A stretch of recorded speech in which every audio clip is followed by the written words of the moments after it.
If you or someone you know is struggling through the first trimester of pregnancy, because let me tell you, it's a struggle, then this video is for you because I'm going to talk about my top tips and hacks to surviving the first trimester.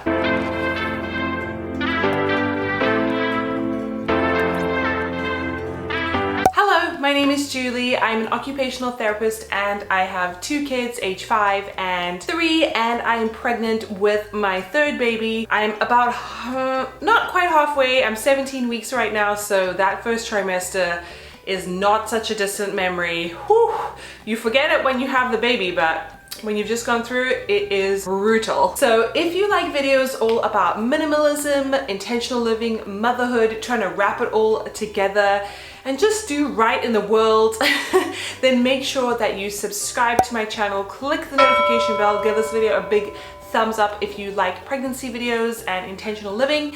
And let's jump right into that terrible first trimester. So I have a whole bunch of hacks and tips that I wrote down that helped me get through it. To be honest, there were still some really rough days, but you know, you just do your best and time keeps marching on. I will say also, this is something that I really felt this time, and that is the anxiety and stress of the first trimester of pregnancy. This is the time when the doctors are like, you know, not always optimistic about pregnancies because a lot of people miscarry during this time, and the mental load can really weigh on you. So if you are experiencing that, a lot of anxiety around the pregnancy and all this kind of stuff, aside from your symptoms of feeling pretty crappy, make sure that you are reaching out to either your health professional, your spouse or partner, someone that you can trust and talk to, because this is a real thing. A lot of women suffer losses in pregnancy and then go on to have a healthy pregnancy, but you just never know. And so it is a very scary, anxious time where you kind of feel like you're in purgatory. At least that's how I felt. Like, is this gonna happen? Is this gonna work out? No one really knows. I am not someone who's overconfident when it comes to pregnancy. I don't know, maybe that's silly because what's the point of worrying until you have something to worry about? But I also think it's kind of natural. The 2 key things that I really feel when I'm pregnant for the first trimester, and this has been pretty consistent with all 3 of my children, is the fatigue and the nausea. Those are the 2 things. There are other things that come with it, and if you've been pregnant, if you know, you know. But those for me are the top contenders, and they suck. Let's just put it out there. And sometimes I'm like, I don't know which is worse, having 0 energy and not being able to do the things that I need to and want to do, and then feeling like I'm gonna throw up and I have food aversion. It's terrible. I felt like I really suffered with walking around feeling like I was gonna gag a lot. The things that I recommend for the nausea, the thing that really helped me, I mean, people will suggest things like ginger drinks and ice and things, and if that works for you, great. I've heard really great things about vitamin B6 for nausea. This is usually in your prenatals, which you need to be taking, even though those probably make you feel nauseous as well. So consult your doctor, your midwife, your health professional about maybe additional B6 if that might help. But for me, the nausea was the worst if I left it too long between meals. And it's interesting because I'm really not someone that like, you know, has large gaps. I like to eat regularly, but it's more intense when you're pregnant. I probably could go maybe 2 hours max, and then I need to eat something. And that's not always possible. So make sure that you are prepared as much as you can. Like, I really like going on the beige diet when I'm in my first trimester. So with both of my children, I mean, the first child, I remember I was all about the mashed potato. It was out of control, but that made me feel good. It gave me, I guess, energy because it's carbs. I liked the savory, the saltiness. I just liked it.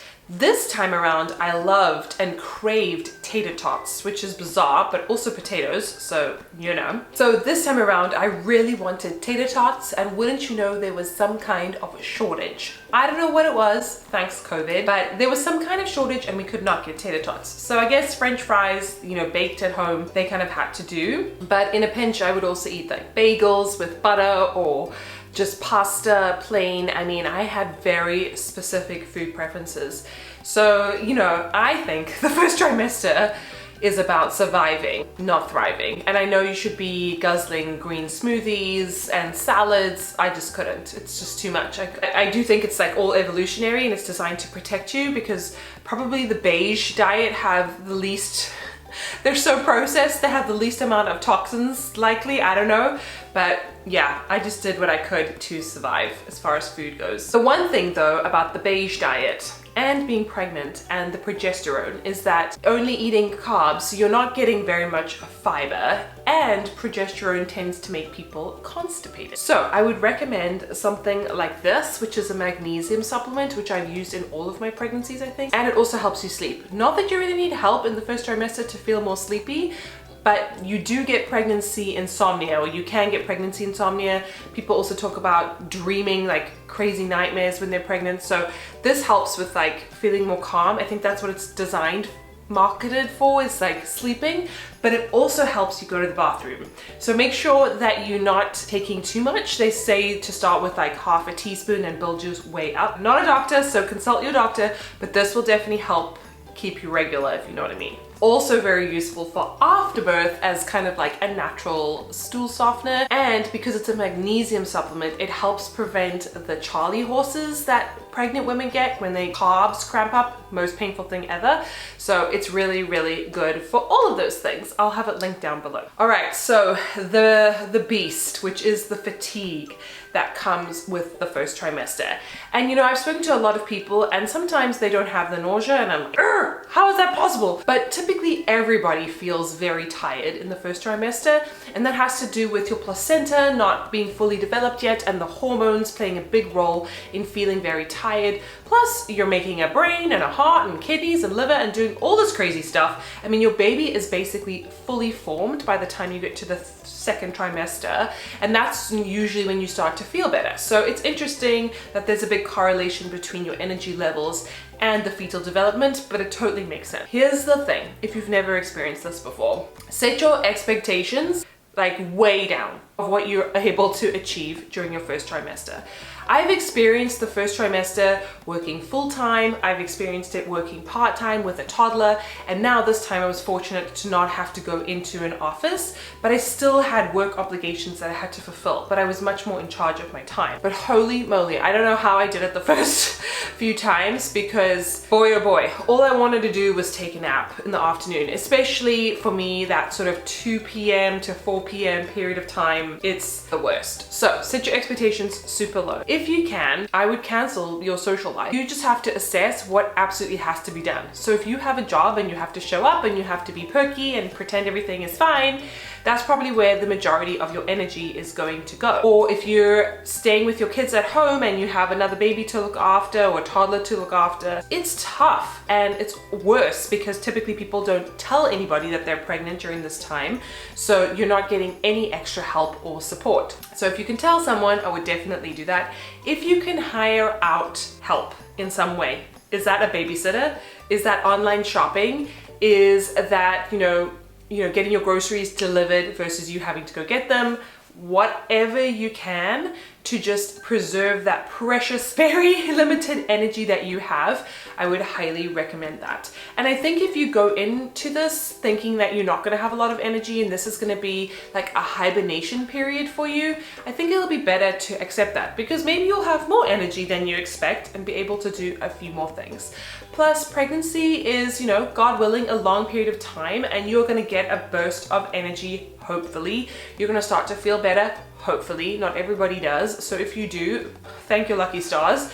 But you should start to feel better around any time from week 12, 13, 14, somewhere around there, and you should get a bit more energy. I don't know if you go back to pre-pregnancy level energy. For me, I probably feel like 90% of myself, I guess. But either way, you know, I'm grateful for any energy that I have. And there are different symptoms that come up with each trimester. Yeah, I would limit expectations. I would cancel your social life, as terrible as that sounds, or just be really, really choosy about how you spend your free time. At least for me, and you know, let me know if your experience is similar. I find there's a magical window where you pee on a stick and you find out that you're pregnant, and then you don't feel pregnant for a couple of weeks maybe. And then, you know, week 7, week 8 is when, you know, it really hits the fan, you know what I'm saying? So if you can, try and get some ducks in a row. If you work for yourself or you can work ahead, you know, do things like that during that window of time, or set things up where you're setting up maybe extra childcare or, you know, subscription services to deliver you things, whatever you need to do. have a really frank conversation with your spouse, especially if this is your first baby, and say like, how are we gonna navigate this, because I'm not gonna be myself for the next, say, 6 weeks or so. I think being very open and honest with your communication will also really help both of you deal with it. I would also say that your emotions may be all over the place. So now is the time to indulge in comfort TV, maybe a bath that's not too hot. I really liked like lemony ice cream type of things. Anything that's like a little bit indulgent.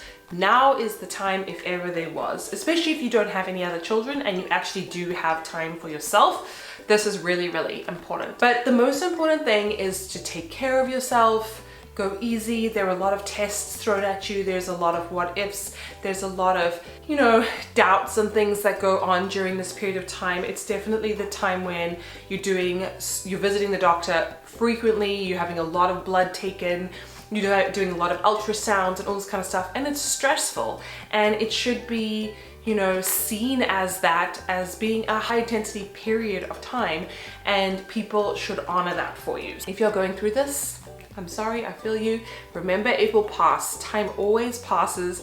You will feel better, whether it's at week 12, week 15, week 16, or when you give birth, but you will start to feel better eventually. I hope sooner rather than later, for your sake. I know it's really tough.